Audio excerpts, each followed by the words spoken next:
자, 오늘 우리에게 주신 하나님의 말씀은 욥기 말씀입니다. 2장 1절에서부터 6절 말씀이고요. 설교 제목은 하나님께서 주목하시는 사람이 인도되는 방법입니다. 자, 6절이니까 오늘은 교독을 한번 해보겠습니다. 한 절씩. 내가 한 절 읽고 여러분들 한 절 읽고.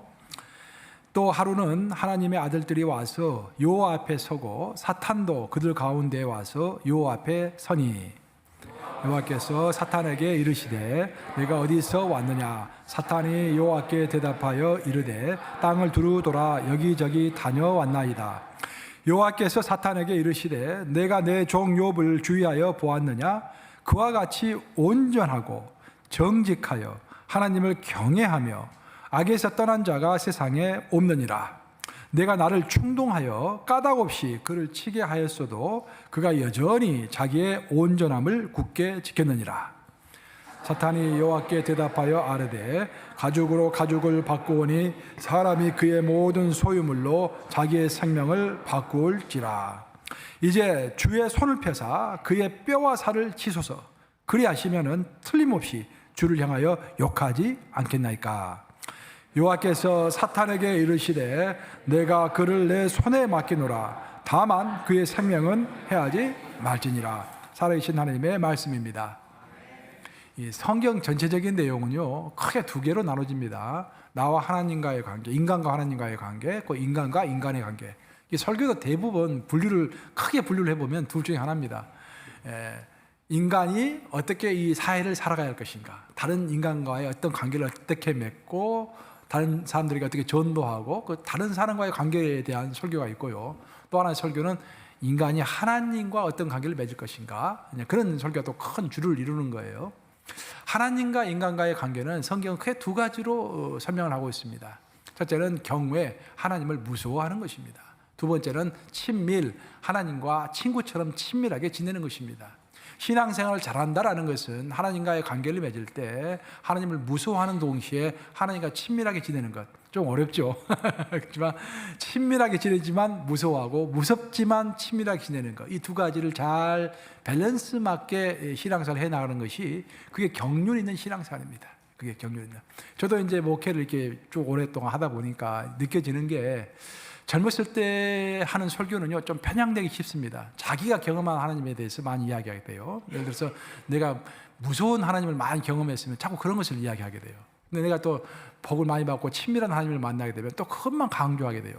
근데 목회를 좀 오래 하다 보니까 진짜 좋은 설교는 성경에 나온 대로 밸런스 잡혀가지고 다 말해주는 것이 좋은 설교구나라는 것을 깨달아 알게 됩니다.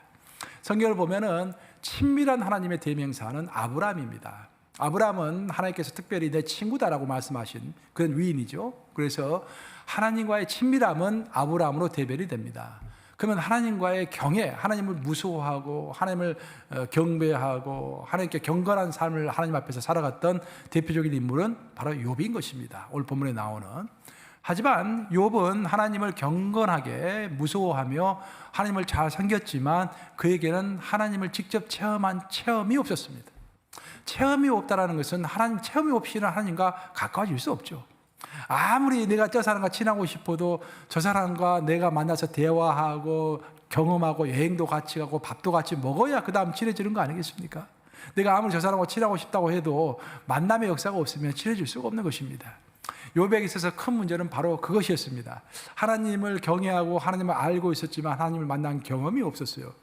그래서 하나님께서는 사랑하는 욥을 이끌어서 직접 만나주시고 또 욥에게 직접 말씀하시고 그래서 욥의 신앙을 한 단계 더 업그레이드 시켰다.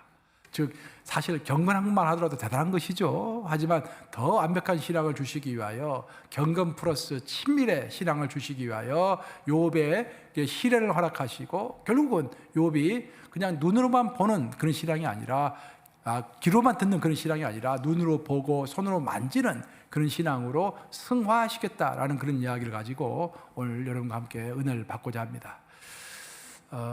제가 이제 아주 친하게 지내는 한 부부가 있어요. 제가 이제 오래전부터 알고 지내는 부부인데 그 부부는 아들, 딸 이렇게 두 명이 있습니다.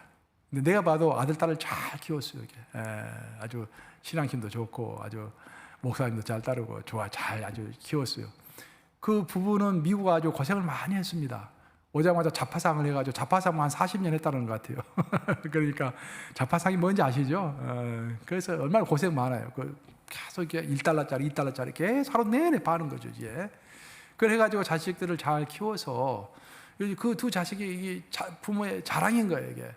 그래가지고 저만 만나면은 자식들 이야기를 해요. 그러니까 목사님 막 소상을 이야기한 다음에 목사님 기도해 주세요. 이제 그렇게 이야기를 해요. 그럼 그 앞에서 같이 기도하고 자꾸 이제 말을 하면은 저도 기억이 되잖아요.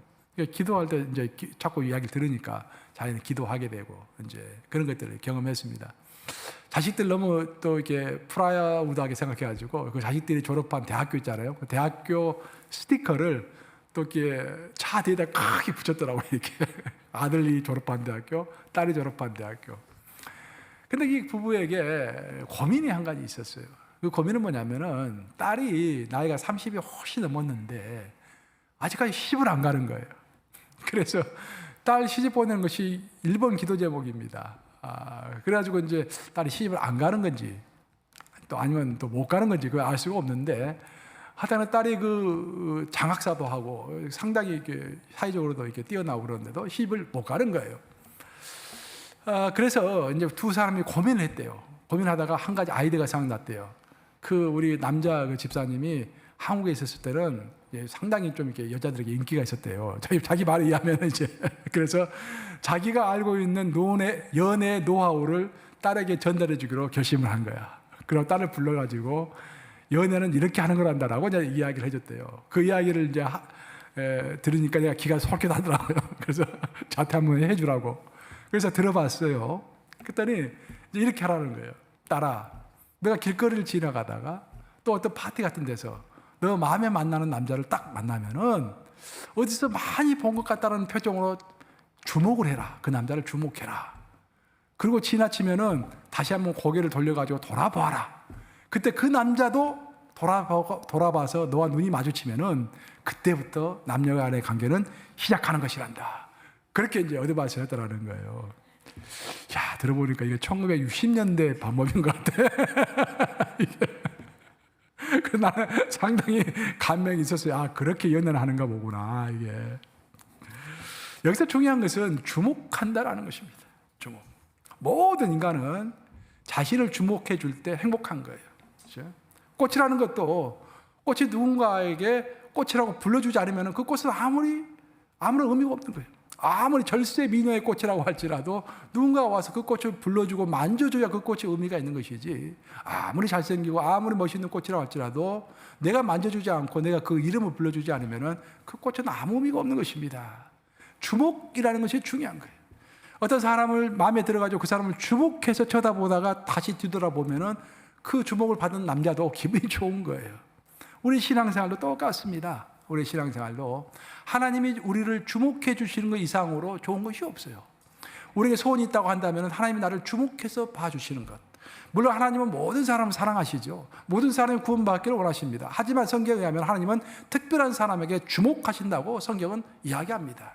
하나님은 요셉을 주목하셨고 다니엘을 주목하셨습니다. 어떤 특별한 한 사람을 주목하셨어요. 그 한 사람을 통하여서 하나님의 꿈이 또 하나님의 비전이 이루어진 것입니다.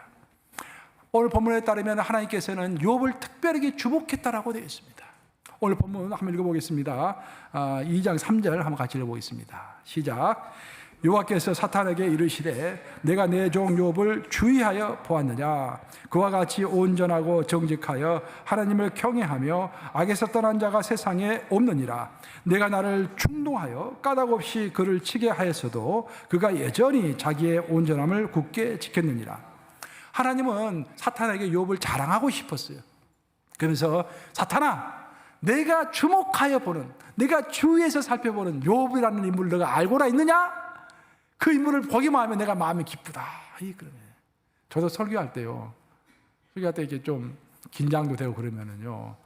딱 여러분들 얼굴을 보면은 어떤 성도는 그냥 좋은 성도도 있고요. 어떤 성도는 인상을 탁 찡그리는 성도도 있고 그러면은 내가 설교에서 안 나와요. 그때는 내가 나를 설교를 항상 웃으면서 집중해서 보는 그 성도 얼굴을 딱 보면은요. 마음이 탁 열리면서 설교가 잘 돼요. 주목하는 사람이, 그러니까 나도 설교할 때 주목하는 사람이 있고 하나님도 많고 많은 사람 중에서 하나님이 주목하는 사람이 있는 거예요. 하나님의 나라인 교회에서도 어마어마한 일들이 벌어지고 있고 이 세상에서도 어마어마한 일들이 벌어지고 있을 때 하나님은 감정을 가지신 존재이기 때문에 후회도 하시고 기뻐도 하시고 하시는 존재이기 때문에 얼마나 통탄하시겠습니까? 그때 어떤 한 사람이 하나님의 마음을 시원하게 해준다고 한다면 그 한 사람 때문에 하나님의 마음이 얼마나 기쁘겠습니까? 그러니까 우리는 하나님과의 관계를 가질 때 내 삶이 하나님께 기쁨이 되고 있는가 그것만 살펴보면 되는 거예요. 욥은 하나님에게 기쁨을 주는 사람이었습니다. 그래서 욥에게 하나님은 주목하셨어요. 그 욥을 사탄에게 자랑하고 싶었습니다. 그래서 사탄에게 사탄아 욥을 한번 보아라. 내가 주목하는 욥을 너는 알고나 있느냐 하면서 네 가지로 욥을 칭찬하십니다. 첫째, 욥은 온전한 사람이었고, 둘째, 그는 정직한 사람이었고, 셋째, 그는 경외하는 사람이었고, 넷째, 그는 악에서 떠난 사람이었다라고 네 가지로 욥을 칭찬합니다. 근데 그 네 가지 칭찬은 한 가지로 요약이 돼요. 그것은 맨 처음 언급한 온전함이라는 단어로 모든 것이 요약이 되는 것입니다. 하나님 보시기에 욥은 온전한 사람, complete, 완전이란 말이죠. 완전한 사람이었습니다. 이야, 우리 인간이 온전할 수 있겠습니까? 근데 하나님 봤을 때는 욥은 온전한 사람처럼 보였다라는 거예요.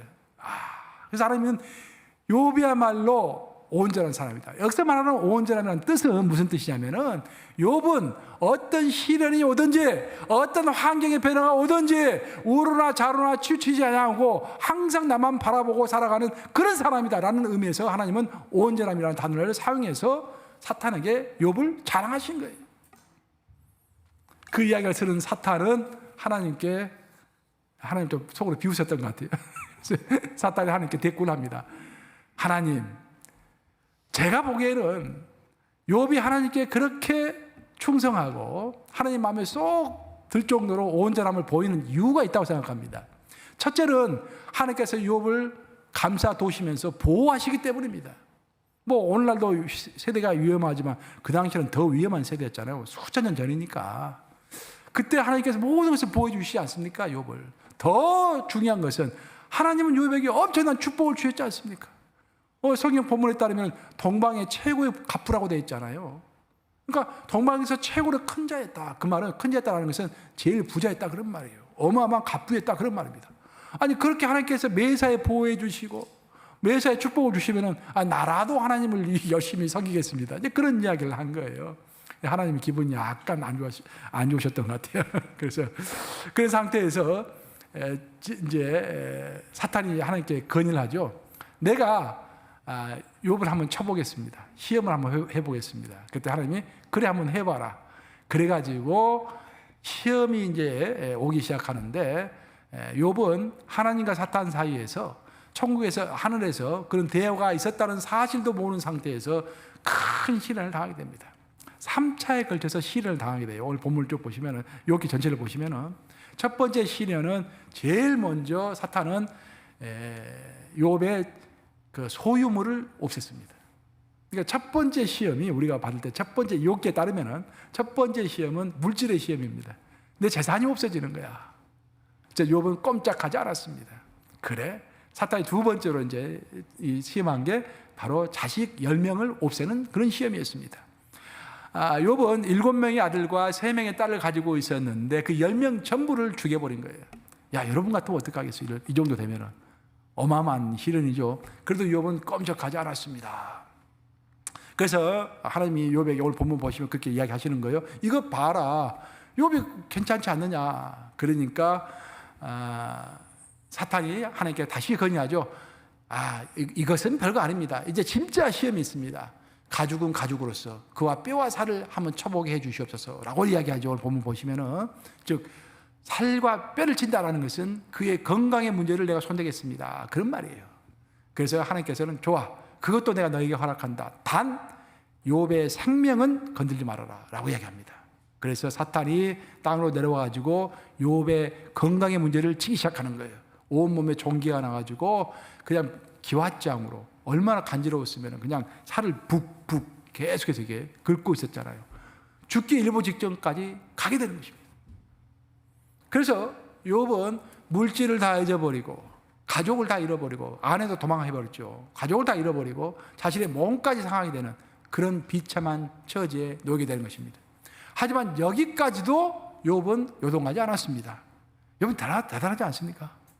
우리는 그냥 물질만 조금 없어져도 난리가 나잖아요. 그냥 다 없어지는 것도 아니고 물질의 10%만 없어져도 막 난리가 나잖아요. 100만 불 가지고 있다가 10만 불만 없어져도 막 안절부절 못하잖아요. 보통 사람들은. 근데 물질을 다 잃어버린 거예요. 자식은 또 어떻습니까? 자식이 조금 못되게만 해도 그냥 하나님 왜 우리 자식이 이 좋은 대학교 못 들어갑니까? 왜 직장을 못 들어갑니까? 그런 말들 많이 하잖아요. 근데 그런 차원이 아니라 자식이 다 죽어버렸어요. 한 명도 아니라 10명 다 통째로 죽어버린 거예요. 거기다 자신은 병까지 얻게 되는 거예요. 그래도 그래서 다 견뎌냈는데 마지막 하나의 시험이 더 있었던 거예요. 그 시험이 제일 큰 시험입니다. 욥이 재산이 없어지고 가족이 없어지고 자기 병이 들고 하는 시험은요 1장과 2장으로 끝이 납니다. 3장부터 거의 40장까지 계속해서 세 번째 시험이 나오고 있는데 그게 여론의 시험입니다. 친구들이 찾아온 거예요. 그래가지고 친구들이 욥의 인생을 해석하는 것입니다. 여기서 조심하다 여러분들. 다른 사람의 인생을 해석할 때 조심하셔야 합니다. 세 친구는 믿음을 가지고 여러 가지로 이랬기 때문에 너가 이게 어려운 일이 생겼다, 저랬기 때문에 어려운 일이 생겼다라고 어마어마하게 말들을 많이 하죠. 그거 다 욥기가 적어놓았어요. 왜 적어놨습니까? 다 쓸데없는 소리다 라는 것을 가르쳐주기 위하여 그렇게 다 적어놓은 거예요. 하나님으로부터 듣지 못한 자기가 가지고 있는 생각을 가지고 해석을 해서 욥을 공격하기도 하고 위로하기도 한 거예요. 다 잘못된 것이죠. 그 세 번째 시험이 욥에게는 가장 아픈 시험이었습니다. 자신이 가족이 없어지고 물질이 없어지는 것은 견딜 수 있었지만 친구들이 찾아와가지고 이렇기 때문에 너가 잘못된 거다, 저렇기 때문에 너가 잘못된 거다라고 자기 멋대로 자기 인생을 그냥 해석하고 정죄하는 것, 그것이 마음이 아팠던 거예요, 욥이. 그런 상태에서 이제 욥은 그 시련을 세 번째 시련까지 다 견뎌내고 나서 마지막에 이르게 되죠. 마지막에서 놀란 일이 반전이 일어나는데 욥의 인생은요 처음에 삶의 울타리가 하나씩 무너지면서 모든 것을 다 잃게 되는 그런 인생이었는데 그것을 끝까지 참고 견뎠더니 제일 나중에는 회복이 됐는데 그냥 회복이 된 것이 아니라 이전에 가지고 있는 것보다도 훨씬 더 많은 것으로 회복이 됐다는 거예요. 물질도 2배나 더 많아졌습니다. 자식도 10명을 또 얻게 됐어요. 자식 10명이 없어졌는데 10명을 또 얻게 됐어요. 부인이 아마 새 부인이 들어온 것 같아요. 그래도 축복인지 모르겠어요. 그래서 자식이 다시 10명을 얻게 돼요. 이게. 그리고 나이도요 140년을 더 살게 됩니다. 그 시련 이후에. 이로써 알 수 있는 것은 뭐냐면은 하나님의 가장 기본적인 정서는요 우리가 잘 되기를 원하시는 거예요. 이게. 잘 되기를 원하시기 때문에 시련도 주시는 것입니다. 우리에게 많은 것을 주고 싶은데 그걸 받을 만한 그릇이 돼야 많이 받을 거 아니에요. 우리 그릇이 조그만 거야 이게. 이 정도밖에 안 되는 거야. 하나님이 그냥 엄청난 한 5리터짜리 물을 주고 싶으신데 우리는 이게 정도밖에 받지를 못하는 거예요. 그래서 우리의 그릇을 크게 만들어야 하나님 주신 것도 다 받을 수 있을 거 아니에요. 그래서 하나님께서 우리에게 욥처럼 시험을 받기도 하고 우리의 삶의 울타리가 무너지기도 하고 그런 과정 가운데서 우리의 그릇의 용량이 커져 나가는 것입니다. 오늘 우리가 욥기를 이해할 때 가장 먼저 여러분들이 놓치지 말아야 할 것은 뭐냐면 이제 핵심으로 들어갑니다. 가장 우리가 놓치지 말아야 할 것은 욥은 이스라엘 사람이 아니라 동방의 사람이었다라는 것입니다. 거기부터 이야기는 시작되는 거예요. 욥기의 첫 장은 욥을 설명하면서 욥은 동방의 거부였더라라는 이야기로 시작을 합니다. 동방이라는 말이 굉장히 중요한 거예요. 왜 그랬을까요, 여러분? 동방 사람과 이스라엘 사람은 다른 거예요. 근데 하나님께서는 하나님의 축복과 하나님의 훈련을 설명하기 위하여 하필이면 그만큼 많은 이스라엘 사람 중에서 한 명을 꼽은 것이 아니라 욥, 이방인인 욥을 꼽아서 이야기를 시작하신 것입니다. 그럼 이스라엘 사람과 동방 사람의 차이가 무엇일까?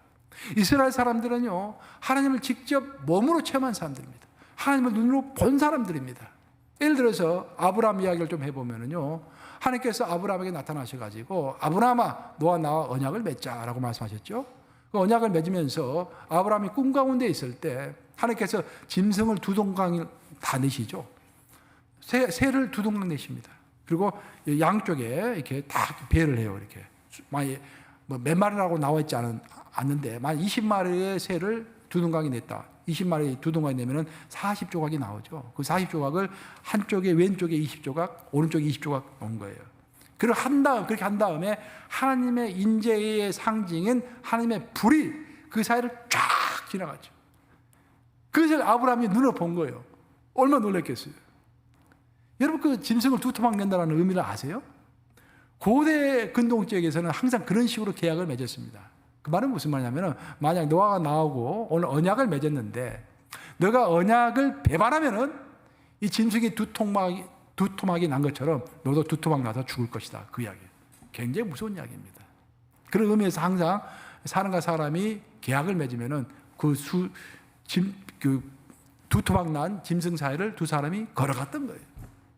그처럼 아브라함 하나님을 직접 눈으로 본 사람이에요.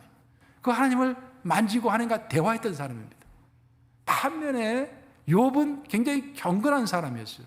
그래서 하나님께 열심히 예배드렸는데 성경을 보면 매일 하나님께 제사를 드렸다라고 되어 있습니다. 여러분, 매일 제사를 지내기가 얼마나 어려운지 아십니까? 우리가 매일 새벽기도 드리는 것과 비교하면 안 돼요. 구약에서의 제사는 일단 제물이 있어야 하잖아요. 제물을 하나님께 드리려면요, 예를 들어서 양을 한 마리 드린다면요, 일단 양 껍질을 다 벗겨내야 합니다. 그 다음에 양 내장을 또 다 벗겨내야 돼요. 날씨도 오늘 또 날씨가 뭐 약간 더운데 그 중동 지역은 어마어마하게 덥잖아요. 땀 뻘뻘 흘리면서 양 껍질 다 벗겨내고 내장 다 벗겨내면요, 한나절 다 갑니다. 그러니까 매일 제사를 드렸다라는 것은 매일 거의 제사에 올인했다 그런 말이에요. 그 정도로 힘든 작업을 욥은 매일 했다라고 되어 있습니다. 경건한 사람이었어요. 근데 욥의 문제는 뭐냐면은 하나님을 직접 체험한 적이 없는 거예요. 이게 큰 문제예요. 그래서 욥의 시를 받고 나서 욥기에 결론적으로 한 말이 42장이 나오죠. 욥기 42장 5절에 나오는데 한번 같이 읽어볼까요? 42장 5절 읽습니다. 시작. 내가 주께 대하여 귀로 듣기만 하였사오나 이제는 눈으로 주를 배웠나이다 라고 이야기하고 있습니다. 욥은 이제까지 경건한 마음을 가지고 하나님을 잘 예배하고 살았지만 하나님을 직접 만난 적은 한 번도 없었어요. 그래서 그의 신앙은 항상 귀로 듣는 신앙이에요. 성경 공부는 많이 하고 뭐 기도도 많이 하고 뭐 예배도 많이 드리고 했는데 전부 귀로 듣는 것밖에 없어. 실제로 하나님을 본 적도 없고 하나님과 대화한 적도 없고 하나님의 임재를 만진 적도 없어. 성령세를 받은 적도 없어. 그런 이야기를 하는 거예요. 욥과 아브라함의 결정적인 차이입니다, 이게. 근데 큰 시험을 통과하면서 욥은 드디어 하나님께 고백할 수 있는 거야. 아, 하나님, 내가 이제까지 귀로만 들었는데 이제사 내 눈으로 하나님을 배웠나이다. 이게 욥의 결론이잖아요. 욥에게 하나님이 직접 나타나셨잖아요. 드디어 나타나셨잖아요, 이게. 결국 여러분은 욥과 같은 사람입니까? 아니면 여러분은 아브라함과 같은 사람입니까? 자, 우리 박석재 장로님 손을 이렇게 목을 만져 계시는데 우리 박 장로님은 욥과 같은 사람인가요? 아브라함과 같은 사람인가요? 어려운 질문입니다. 보통 어떤 사람은 나는 목사님 욥과 같은 사람 되고 싶어요. 나는 아브라함 같은 사람 되고 싶어요. 그렇게 이야기할 수가 있는데 성경은 두 사람 다 대하는 거예요, 우리가. 욥은 경건의 표상이고 아브라함은 치밀함의 표상입니다. 우리의 신앙은 경건함으로부터 시작하는 거예요. 하나님을 무서워하는 것으로부터 신앙을 시작하는 것입니다. 그 신앙은 반드시 하나님과의 친밀함으로 열매를 맺을 줄로 믿습니다. 그래서 오늘 본문은 그것을 이야기하기 위하여 욥의 긴 여정을 우리에게 알려주고 있는 것입니다.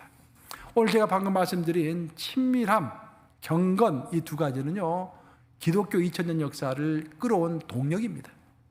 오늘날 여러분들이 많은 교단을 보고 계시고 기독교 내에 또 많은 다툼을 보고 계십니다. 근데 모든 교단의 분리와 다툼은요, 그 근저에 이 두 가지 단어가 공생을 하고 있습니다.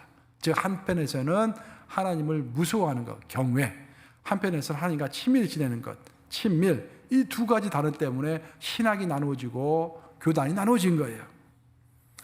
경외를 영어로 표현하면 fear입니다. fear. 하나님을 두려워하는 것을 경외라고 해요. 반면에 친밀함의 영어 표현은 intimacy입니다. 즉 하나님을 친구처럼 가까이 지내는 거예요. 근데 많은 신앙인들은 이 두 가지 사이에서 균형을 이루지 못해요. 한쪽으로 치우칩니다. 어떤 성도들은 하나님을 계속 무서워하기만 해요. 또 어떤 성도 하나님을 너무 쉽게 생각해. 그래서 별로 조심하지 않아. 그러면서 큰 거 다치죠, 나중에. 근데 하나님을 또 무서워하기만 하면은 신앙이 힘들어. 이게. 이 두 가지 다 우리가 갖추는 신앙의 밸런스가 너무도 필요한 것입니다. 우리 개신교를 왜 이제 내가 이 경건과 이 경외와 친밀함 이 두 가지가 우리 기독교를 나누었다, 분열의 역사를 만들었다라고 이야기하냐면은 한번 들어보세요. 우리 기독인의 신앙의 목적은 구원입니다. 구원. 여러분들이 아무리 열심히 예배를 드리고 뭐 한다 할지라도 구원을 받지 못했다고 한다면 그건 땡입니다. 땡이라는 단어 써서 좀 미안하지만 아무것도 아니라는 거예요. 이게 구원받는 것이 첫 번째 중요한 거예요. 그 구원을 어떻게 설명하느냐, 이게 이 교단마다 다른 거예요. 이게. 예. 자 보세요. 우리 개신교는 구원을 설명할 때 우리는 죄인인데 그 죄를 관할하시는 재판관 같으신 우리 하나님은 공의 하나님이세요. 무서운 하나님이세요.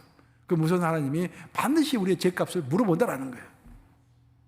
그래서 우리는 그 죄값을 이제 치러야 하기 때문에 벌벌 떨고 있는데, 예수님이 하나님의 아들인 예수님, 외아들인 예수님이 이 땅에 오셔가지고 내 죄값을 십자가에서 대신 치러주었다라는 거예요. 그래서 법적으로 나는 예수님 때문에 의인이 되었다라는 거예요. 법적인 해석인 거예요, 이게. 그래서 법정적인 해석이라고 하는데, 하늘법에 따라서 나는 이제 죄인이 아니라 의인이 됐다라고 주장하는 것입니다. 이것이 우리 개신교가 설명하는 구원입니다. 이게 상당히 논리적이죠. 그런데 동방 종교 같은 데 가면은요, 웃어요. 이것이 무슨 구원이냐, 이런 것들이. 그런 구원이 아니라, 구원이라는 것은 우리가 예수님을 내 인생의 주인으로 모셔드리고 구세주로 모셔드릴 때 예수님이 나를 찾아오셔가지고 신비적인 하나가 된다는 거예요. 원바디가 된다는 거예요. 하나. 내면에 와가지고 실제로 내 내면이, 내 생각과 정신이 완전히 바뀐다는 거예요. 우리 개신교는 이미 내 죄값이 없어진 다음에 성화의 과정을 통해서 죽을 때까지 조금씩 예수님을 닮아간다고 설명하잖아요. 이 동방종교는 그렇게 설명하지 않아요.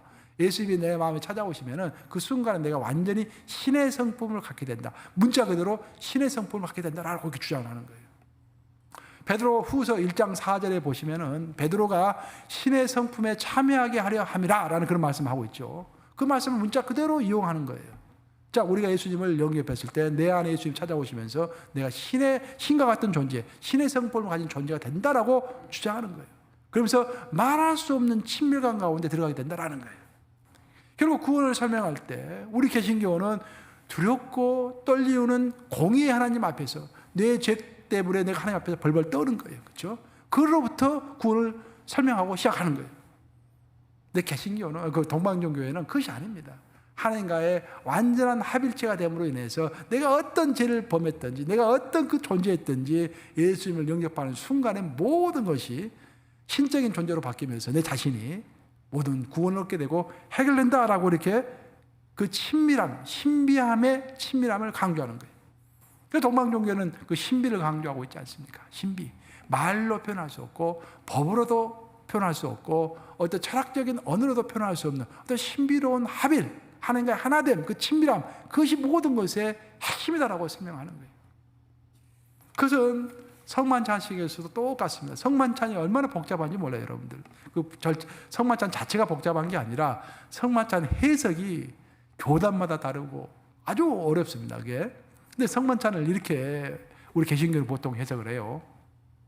우리가 속해 있는 우리 개신교는요, 성만찬을 이렇게 할 때 제일 포커스를 두는 게 예수께서 그 말씀 하셨잖아요. 마가의 다락방에서 최후 만찬을 드실 때 제자들에게 잔을 주시면서 이 잔을 마실 때마다 나를 기념하라. 할렐루야. 기억하고 계시네요. 기념하라. 기념하라. 그 단에 우리는 포커스를 두는 거예요. 그래서 우리는 성찬식을 할 때는 예수님이 나 때문에 십자가에 못 박혀서 돌아가셨지, 고통당하셨지, 조롱당하셨지, 하나님 감사합니다. 그 하나님의, 예수님의 나를 향한 그 사랑을 기억하고 감사하는 거예요. 그것에 포커스를 둡니다. 근데 카톨릭과 동방종교회는 코숨을 칩니다. 우리 이제 이 개신교회 성만찬을 인정하지 않아요. 그들은요, 성만찬을 드는 순간, 떡과 잔을 드는 순간에 곧바로 입으로 들어가면 그 순간부터 예수님의 살과 예수님의 피로 실제로 바뀐다고 믿어요. 우리는 그게 어디 있느냐 그렇게 얘기하는데 그들은 그렇게 실제로 믿습니다. 그러니까 어마어마한 거죠. 성만 자식이 어마어마한 것이죠. 그러니까 동방 종교나 가톨릭은 이 예배를 드릴 때 애전 위주로 예배를 드립니다. 애전이라는 것은 이렇게 성만찬을 하고 이렇게 예식을 하는 거예요. 설교가 아주 짧습니다. 거의 없든지. 우리 개신교는 설교가 대부분이에요. 설교를 위해서 나머지 모든 게 있는 거예요. 예배가. 이게 큰 차이가 있는 것이죠. 특별히 이제 성만찬 내가 여러분들이 이제 아실 때 이 성만찬 이야기 들은 이유가 성만찬에서 특별히 동방 종교에서 강조하는 단어가 두 가지 단어를 강조합니다. 그러면서 그 친밀함을 강조해요. 성만찬을 통해서 이루어지는 그 친밀함. 그건 뭐냐면은 flow라는 단어하고 또 touch라는 단어입니다. flow 흐른다라는 단어이고 touch 만져주다라는 것이죠. 우리가 누가복음 24장을 보시면은 엠마오의 두 제자가 이야기가 나옵니다. 엠마오 출신의 두 제자가 자기의 고향 엠마오로 돌아가는 과정 가운데 있었는데 그때 부활하신 예수님께서 엠마오의 두 제자 옆에 나타나십니다. 그리고 같이 대화하시죠. 그리고 밤이 됐을 때 그들이 한 방에 들어가서 제자 두 사람과 부활하신 예수님 세 명이서 식사를 하는 장면이 나옵니다. 그 장면에서 두 가지 사건이 일어나죠. 첫째는 그들이 영안이 뜨게 됩니다. 예수님을 보는 순간 예수님이 주신 축사하신 떡을 받는 순간에 눈이 뜨게 돼요. 그리고 그들의 가슴이 뜨거워지는 것을 경험했습니다. 물론 예수님의 말씀을 들을 때 가슴이 뜨거워졌지만 자신의 가슴이 뜨거워졌다라고 고백하는 순간은 성찬식을 함께 드는 그 순간이었습니다. 그것이 누가복음 24장 30절에서부터 32절인데 한번 같이 읽어보겠습니다. 시작. 그들과 함께 음식 잡수실 때 떡을 가지사 축사하시고 떼어 그들에게 주시니 그들의 눈이 밝아져 그인 줄 알아보더니 예수는 그들에게 보이지 아니하시는지라. 그들이 서로 말하되 길에서 우리에게 말씀하시고 우리에게 성경을 풀어주실 때 우리 속에 마음이 뜨겁지 아니하더냐 하고 라고 얘기했습니다. 기본적으로 동방종교회와 가톨릭에서 성만찬식을 설명할 때 가장 중요한 것은 그 가운데 하나님의 프레전스, 하나님의 임재가 명확하다라는 거예요. 그 하나님의 임재가 흘러가면서 플로우 하면서 우리의 눈이 영안이 뜨게 돼서 하늘 세계를 바라보게 되고 진리를 이해하게 되고 더 중요한 것은 하나님의 터치가 이루어지면서 우리 가슴이 뜨거워진다는 거예요. 성만찬식을 그렇게 중요하게 여기는 거예요. 그 모든 것의 그 언저리에는 그 밑에는 바로 하나님과의 친밀함이 있는 것입니다. 그 하나님의 임재의 친밀함. 그래서 동방 종교에는 하나님의 친밀함을 강조하는 쪽으로, 우리 개신교는 하나님의 어미함심, 엄위하심, 그러니까 하나님의 두려우심, 경외죠. 그래서 강조하는 쪽으로 이렇게 해가지고 양자 쪽으로 쭉 이렇게 흘러온 거예요. 근데 오늘 최근에 들어서 21세기에 들어서 종교 통합주의라고 이제 이렇게 보통 이야기를 하죠. 동방 종교와 우리 개신교가 대화를 많이 시작했습니다. 성만찬식에 대해서도 우리가 의견을 좀 좁히자. 그리고 신앙생활에 대해서도 의견을 좀 좁히자라는 쪽으로 의견을 좁혀가면서 잠정적으로 결론을 맺은 게 뭐냐면은 우리에게는 경건도 필요하고 친밀함도 필요하다는 거예요. 그게 키포인트. 그러니까 만약에 우리의 신앙이 경건함만 있고 친밀함이 없으면 그거 치명적입니다. 또 반대로 친밀함은 있는데 경건함이 없다라고 한다면 그 신앙은 굉장히 위험한 거예요. 하나님은 엄미하신 하나님이십니다. 무서운 하나님이세요.